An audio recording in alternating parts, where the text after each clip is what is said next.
हम इस वक्त नेपाल में हैं और नेपाल में कल कई जगहों से ऐसी तस्वीरें आई जहां पर कारागार तोड़ करके यानी कि जेल तोड़ करके जो कैदी हैं वो जेलों से बाहर निकल गए। हम इस वक्त कैलाली ज़िले में मौजूद है और कैलाली ज़िले का भी ये जो कारागार है आप ये देखिए, ये जिला कारागार है और ये जो भारत की जो लखीमपुर खीरी की जो सीमा है उससे बेहद करीब है। और कल यहाँ से भी बड़ी संख्या में जो लोग यहाँ पर जो कैदी यहाँ पर बंद थे वो सब जेल के ताले टूटे और वो यहाँ से निकल करके फ़रार हो गए। आंकड़ों की बात करें तो 697 कैदी इसमें बंद थे और वो सब यहाँ से फ़रार हुए। हालांकि 5 कैदी ही सिर्फ कल की तारीख में यहाँ पर रुके थे, जो जब बाकी लोग फ़रार होते तो वो नहीं फ़रार हुए। और एक कैदी अभी वापस से खुद से उसने आकर के यहाँ पर सरेंडर किया। उसका कहना है कि सरकार से भाग करके कहाँ जाएंगे, तो अगर इस तरीके की परिस्थितियाँ हैं तो हम कहाँ पर जाएंगे और अगर हमें सज़ा हुई है तो हम जेल में ही रहेंगे। जो लोग यहाँ पर मौजूद हैं उनसे बातचीत करेंगे। इनका जो घर है वो यहाँ का जो कारागार उसके पास में ही है। क्या नाम भाई साहब आपका? हमारा नाम मोहम्मद फैसल है। मोहम्मद भाई, कल क्या हुआ? प्रदर्शनकारी आए, एकदम से ताला वाला तोड़ा, सब अंदर घुस गए। अंदर खुद घुस गए वो लोग, खुद घुस गए, और फिर लोगों को निकाल ले गए। लोगों को निकाल ले गए। अंदर तो हम लोग नहीं गए थे, यहीं से देख रहे थे, अंदर घुसे, तोड़ फोड़ कर ही सबको निकाल के ले गए। कितने बजे के वाक़या हुआ होगा? जी करीब 4:30-5 बजे का टाइम है। अच्छा, और कितने प्रदर्शनकारी आए होंगे? हज़ारों की तादाद में थे, हाँ, हज़ारों की तादाद में। 697 कैदी वैसे कुल यहाँ हैं, तो 5 लेकिन सभी भाग गए थे। कुल मिला के 5 कैदी खुद रुक गए थे। क्यों रुक गए आप लोगों ने कुछ समझने की कोशिश? इसलिए रुके कि अब उनकी टाइमिंग आ गया था छूटने का। किसी का 6 महीना, किसी का 1.5 साल, किसी का 2 साल।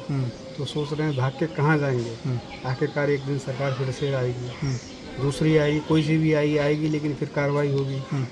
उससे अच्छा अभी बैठे हैं, क्या पता सरकार माफ़ कर दे हमें। अभी हमने देखा एक कैदी ने खुद सरेंडर भी किया। खुद सरेंडर करा, अभी आपके ही सामने। उसकी भी यही मंशा है कि सरकार से उसकी भी यही मंशा है कि मेरी गलती थी, मैं इसीलिए अंदर था।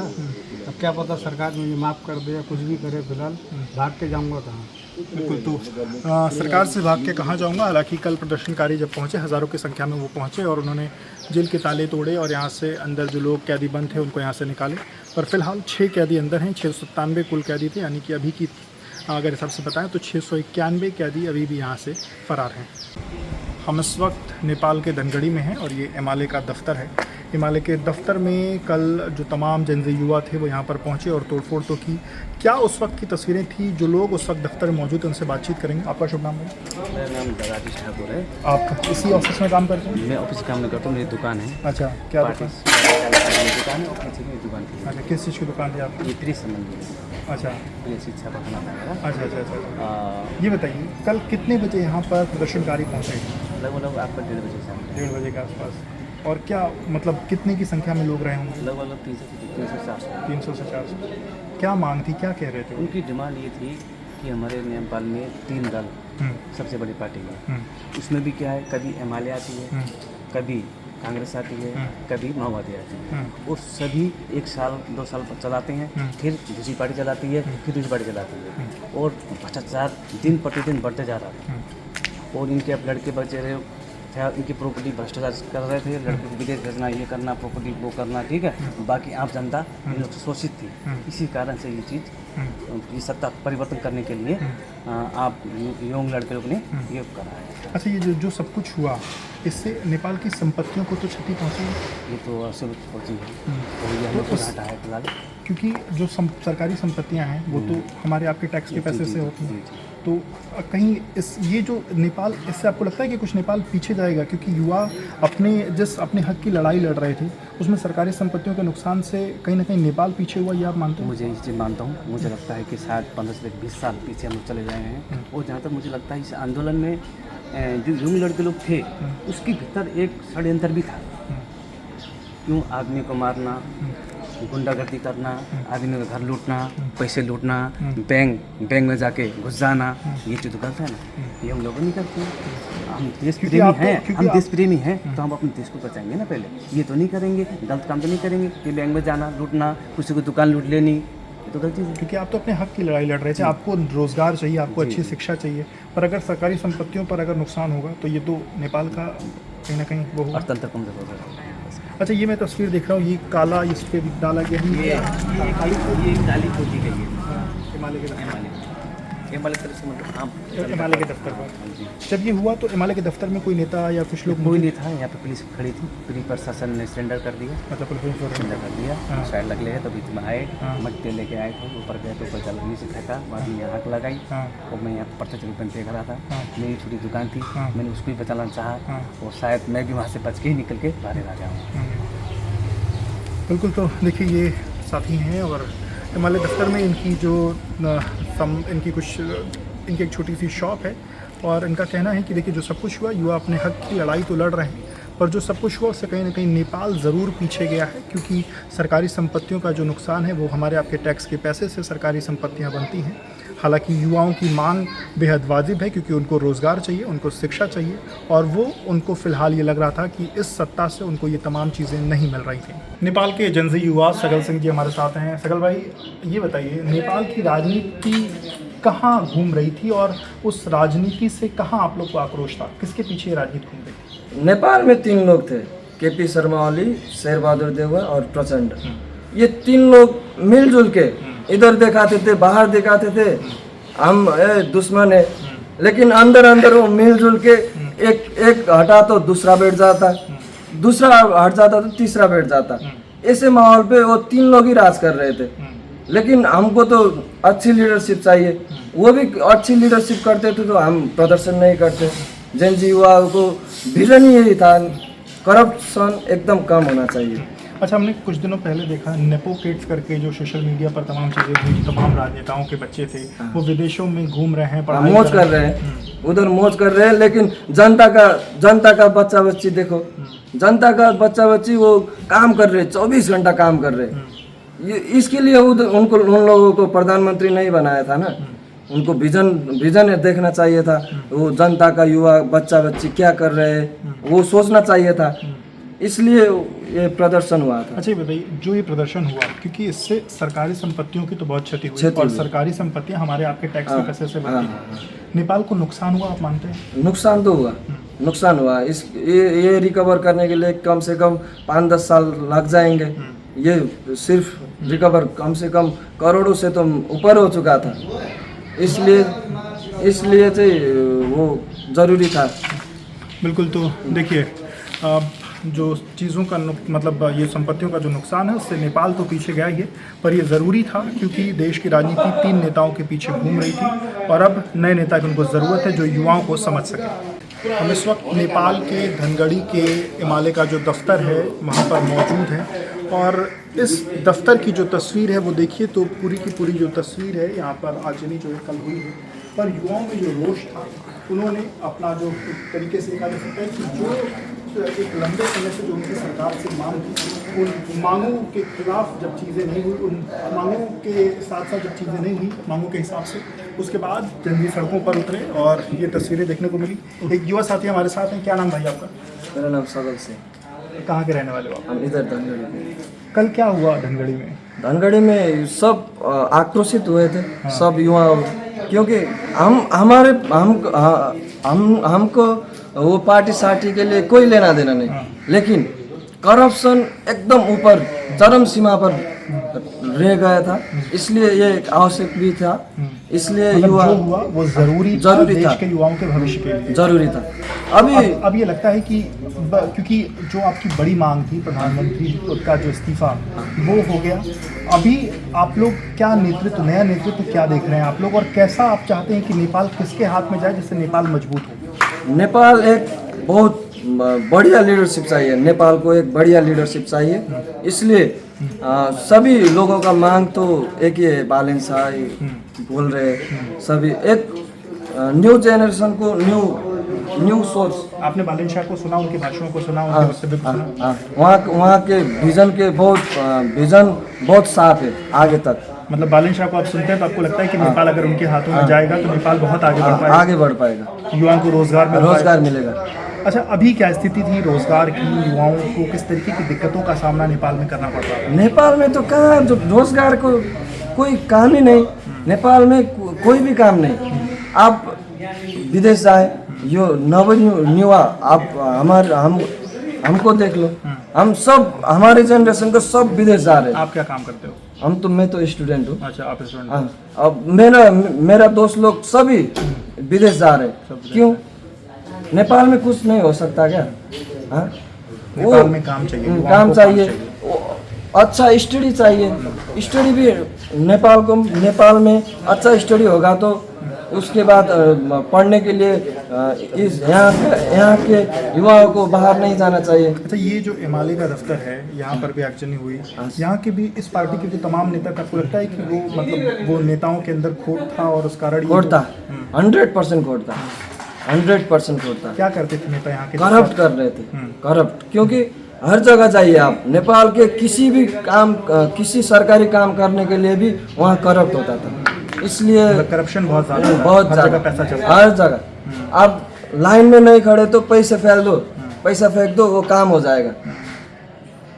लाइन पे नहीं लगना तो पैसा फेंक दो, काम हो जाएगा। हाँ, वही से बोल रहा था। लेकिन हम युवाओं को तो पैसा मैटर नहीं करता ना। एक अच्छा लीडरशिप, घास बास कपास की जरूरत है, वो आधारभूत आवश्यकता, शिक्षा, ये सब अच्छे से होगा तो हम में से नहीं कर रहे थे ना। बिल्कुल, तो युवाओं को रोज़गार चाहिए, युवाओं को अच्छी शिक्षा चाहिए, और जब ये मिलेगी तभी युवा कहीं ना कहीं सशक्त हो पाएगा। और इन तमाम चीज़ों को लेकर के ही युवा आक्रोशित था, और उसी आक्रोश की तस्वीर मंगलवार को हमने देखी। हम इस वक्त कैलाली के धनगढ़ी में हैं, और धनगढ़ी में मंगलवार को जो तस्वीरें थी, वहाँ पर आज बुधवार की क्या स्थिति वो हम जानने के लिए यहाँ पर पहुँचे हुए हैं। सामने की तस्वीर अगर आप देखिए तो ये नेपाल कम्युनिस्ट पार्टी यानी कि एमाले का जो जिला कमेटी का जो कार्यालय है वो है, और इस कार्यालय के बाहर की तस्वीरें अगर आप देखिए तो बाहर भी पूरी तरीके से जो तमाम जो कागजात हैं वो सब कुछ यहाँ पर जलाए गए हैं, वो सब कुछ यहाँ पर जला दिए गए हैं। और ये कार्यालय के बाहर से अगर आप तस्वीरें देखिए तो ये जो तमाम गेट्स थे, उन गेट्स को भी तोड़ा गया है। ऊपर की तरफ में खिड़कियाँ अगर आप देखिए तो खिड़कियाँ जो हैं वो तोड़ी गई हैं, और खिड़कियाँ तोड़ने के साथ साथ अगर अंदर की तरफ में ले चलिए, अगर तस्वीरें दिखाएं तो जो इस कार्यालय का जो जहाँ पर नाम देखिए लिखा गया था, वहाँ पर किस तरीके से जो कालिक है वो फेंक दी गई है। यानी कि इतना ज़्यादा मौजूदा, क्योंकि जो मौजूदा जो पीएम है उनकी पार्टी है ये। और देखिए अंदर की तस्वीर जैसे जो आगजनी की एक तस्वीर वो आप एबीपी न्यूज़ के कैमरे पर देख रहे हैं।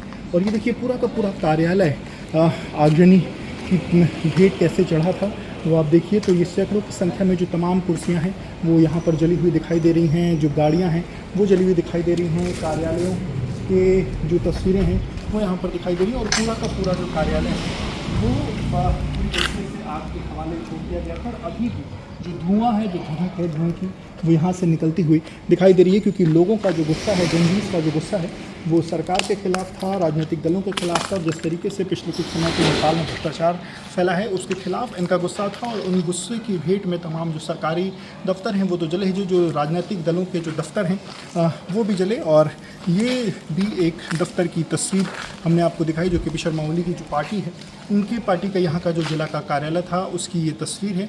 और आज बुधवार को भी जो धुएं की जो धधक है, या कहा जाए कि आग की जो धधक है वो यहाँ पर महसूस की जा सकती है। हम इस वक्त नेपाल के धनगढ़ी के भूमिगत मंत्रालय में हैं, और भूमिगत मंत्रालय की क्या तस्वीर है वो तस्वीर आपको हम दिखाएंगे। मेरे नीचे अगर आप ये तस्वीरें देखिए तो ये तमाम वो आगजनी की तस्वीरें हैं, और आग की लपटों की महसूस, या ये कहा जाए कि आग की जो धधक है वो अभी भी वो महसूस हम कर सकते हैं। सामने की तरफ की तस्वीरें अगर देखिए तो सिर्फ जो आगजनी के बाद की जो तस्वीरें होती हैं बस वो यहाँ पर दिखाई दे रही हैं। भूमिगत मंत्रालय था ये, और ये देखिए कितनी बड़ी संख्या में जो सरकारी फाइलें हैं वो सब कुछ जलाए गए हैं। ये पूरी जो रैक है सरकारी फाइलों से लदी हुई थी, और इस पूरी रैक पर आगजनी करके इसको पूरी तरीके से जला दिया गया है। अंदर जिस तरीके से सिर्फ और सिर्फ जो बिजली के तारों की जो पाइपें हैं और कुछ थोड़ी बहुत और जो निशान है बस वो बचे हुए हैं, लोहे की जो चीज़ें हैं बस वो बची हुई हैं, और सामने की तरफ से अगर देखिए तो जो अलमारियाँ हैं वो गिरी हुई हैं, और पूरी तरीके से जो तोड़फोड़ की स्थिति थी वो सब कुछ कल यहाँ पर धनगढ़ी देखने को मिली है। और ये जो जगह है मुख्यमंत्री का जो ये जो एक आदत वहाँ से 5 देखिए ये तस्वीरें, नीचे की तरफ में जो शीशे हैं तमाम जो वो सब कुछ है वो सब कुछ यहाँ पर पड़ा हुआ है। हालांकि ये जो मुख्य दरवाज़ा है, मुख्य दरवाजे पर ताला पड़ा हुआ है, पर ताला बंद होने के बावजूद किस तरीके से यहाँ पर जो प्रदर्शनकारी हैं उन्होंने जो यहाँ पर स्थितियाँ उत्पन्न करी, तो उसकी तस्वीर एक और देखिए। तो भले ही मुख्य गेट पर ताला है, पर अंदर की तरफ में ये खिड़कियाँ तोड़ करके और अंदर जो कंप्यूटर हैं, लैपटॉप हैं, देखिए जो प्रिंटर है, वो सब कुछ यहाँ पर तोड़ा हुआ है। और ये सब कुछ स्थितियाँ जो मंत्रालयों के अलग अलग जो मंत्रालय हैं उनमें कल प्रदर्शनकारियों के द्वारा जो स्थितियाँ उत्पन्न की गई थी उसके बाद आप देख रहे हैं। और आज बुधवार का दिन है, पर अभी भी जो आग की धधक है वो कहीं ना कहीं हम महसूस कर सकते हैं। सुदूर पश्चिम प्रदेश की जो राजधानी है मौजूद है, कैलाली का धनगढ़ी है ये। और मुख्यमंत्री आवास पर तो आगजनी की ही गई थी, मुख्यमंत्री के जो कार्यालय वहाँ पर तो आगजनी हुई थी। तमाम जो अन्य मंत्रियों के जो कार्यालय हैं उन जगहों पर भी किस तरीके से आगजनी है उसकी तस्वीरें ये बयां कर रहे हैं। और देखिए आज आगजनी का आज दूसरा दिन है, यानी कि मंगलवार को आगजनी हुई थी और आज बुधवार की तस्वीरें अगर आप देखिए तो अभी भी जो धुआं है वो सुलगता हुआ आपको यहाँ पर दिखाई देगा। जो तमाम चीज़ें हैं वो यहाँ पर सुलग रही है, कागज़ जो है वो जला दिए गए हैं। यहाँ पर देखिए पुरानी जो तमाम फाइलें हैं, सरकारी फाइलें हैं, वो पूरी तरीके से जला करके राख कर दी गई हैं। और गाड़ियाँ कितनी जलाई गई उसकी तो कोई सीमा ही नहीं है। सामने की तरफ में देखिए तो तमाम जो बाइकें हैं, 4 व्हीलर गाड़ियाँ हैं, सब कुछ यहाँ पर जला दिया गया है। और एक बार वो सरकारी दफ्तर की भी तस्वीर अगर आपको मैं दिखाऊँ तो अभी भी अगर ये तस्वीर देखिए तो खिड़कियों के बाहर जिस तरीके से धुएँ के निशान है वो बताता है कि किस तरीके से यहाँ पर आगजनी हुई। और तमाम जो ईंटें पत्थर तमाम चीज़ें हैं वो यहाँ पर नीचे की तरफ में पड़े हुए दिखाई दे रहे हैं। पूरी खिड़कियाँ जो हैं उसके शीशे जो हैं वो तोड़े गए हैं। और जब कल प्रदर्शनकारी इन सड़कों पर थे तब कोई भी उनको यहाँ पर रोकने वाला नहीं था। और प्रदर्शनकारियों ने जो जहाँ मन चाहा जो मन चाहा वो किया। और उसी की कड़ी की ये तस्वीर है कि जो तमाम मंत्रियों के जो दफ्तर हैं वहाँ भी आगजनी करके उनको भी जला दिया गया है। हम इस वक्त नेपाल के कैलाली जिले के धनगढ़ी क्षेत्र में मौजूद हैं। और धनगढ़ी क्षेत्र में मंगलवार को जिस तरीके से आगजनी हुई वो तस्वीरें सबने देखी, पर एबीपी न्यूज़ की टीम ग्राउंड पर पहुंची है और ग्राउंड की एक तस्वीर हम आपको दिखाने जा रहे हैं। सामने की तस्वीरें अगर हम देखिए तो ये आगजनी के दौरान ये किस तरीके से जो सरकारी गाड़ियाँ हैं उनको किस तरीके से जलाया गया। यहाँ पर 2 4 व्हीलर गाड़ियों के साथ साथ यहाँ लगभग आधे दर्जन के करीब में जो 2 व्हीलर गाड़ियाँ हैं उन पे आगजनी जो है की गई है, आगजनी करके उनको जलाया गया है।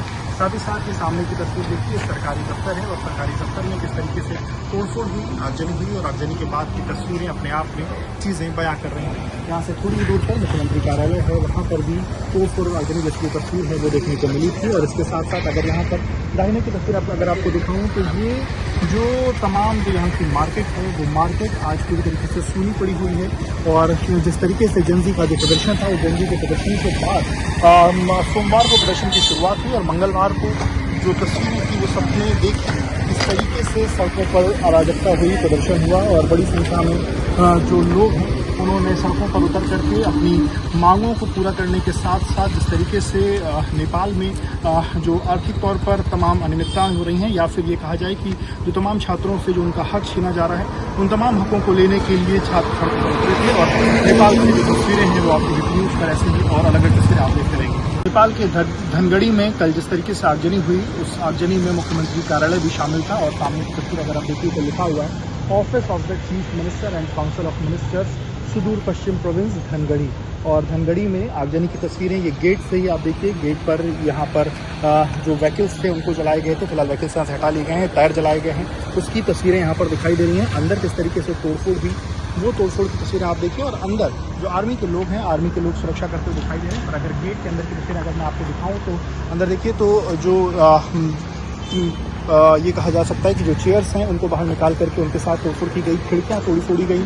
और हर एक शीशा इस बात का गवाह है कि किस तरीके से आग की लपटें वहाँ से निकली हैं। शीशे के ऊपर जो तमाम आग से निकलते हुए जो निशान है वो दिखाई दे रहे हैं। कुर्सियाँ यहाँ पर टूटी हुई हैं, गेट को रोकने के लिए बाद में यहाँ पर इस तरीके से जो तस्वीरें हैं वो बनाई गई थी। और अब जो आर्मी के लोग हैं उनके देख रेख में सब कुछ है, पर मुख्यमंत्री कार्यालय तक सुदूर पश्चिम जो प्रदेश है उसका नहीं बख्शा गया। और ये तमाम तस्वीरें इस बात की गवाह हैं कि मंगलवार के दिन नेपाल के धनगढ़ी में क्या क्या हुआ। विवेक राज, नेपाल से।